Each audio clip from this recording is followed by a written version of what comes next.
কবিতাৰ শিৰোনাম জীৱন। কবিতাৰ কথা ঈশান দত্ত। কবিতা পাঠ হিৰণ্য মহন্ত।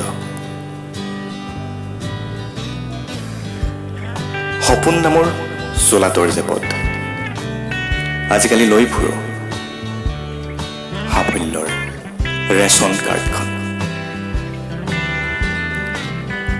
জানো চাপাই যাওঁ বিচাৰি থকা সাফল্যৰ চাবিপাত।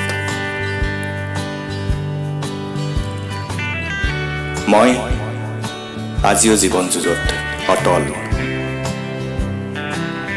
জীয়াই থকালৈকে যুঁজিম।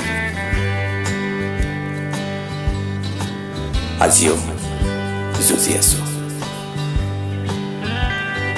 লক্ষ্য জীৱন যুঁজৰ সাফল্যৰ চাবিকাঠি নিজৰ মুঠিত অনা। মই জানো যে যদিও মই বিফল ব্যক্তি, তথাপি হতাশহীন।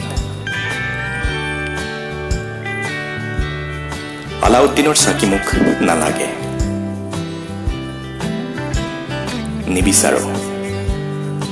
নিবিচাৰো কোনোবা পখিলাৰ হিয়াৰ মৰম। লাগে মাথো মোক এটা সাফল্যৰ বাট, য'ত নাই কোনো ঘাত প্ৰতিঘাত। যদিও মোক মায়ে দি নগ'ল এটা সাফল্যৰ বাট, তথাপি কিন্তু মায়ে দি গ'ল মোক এটা ব্ৰেণ্ডেড সপোন। এই জীৱন নামৰ ব্ৰেণ্ডেড সপোনটোৰ মই এতিয়া নিপুণ খেলুৱৈ।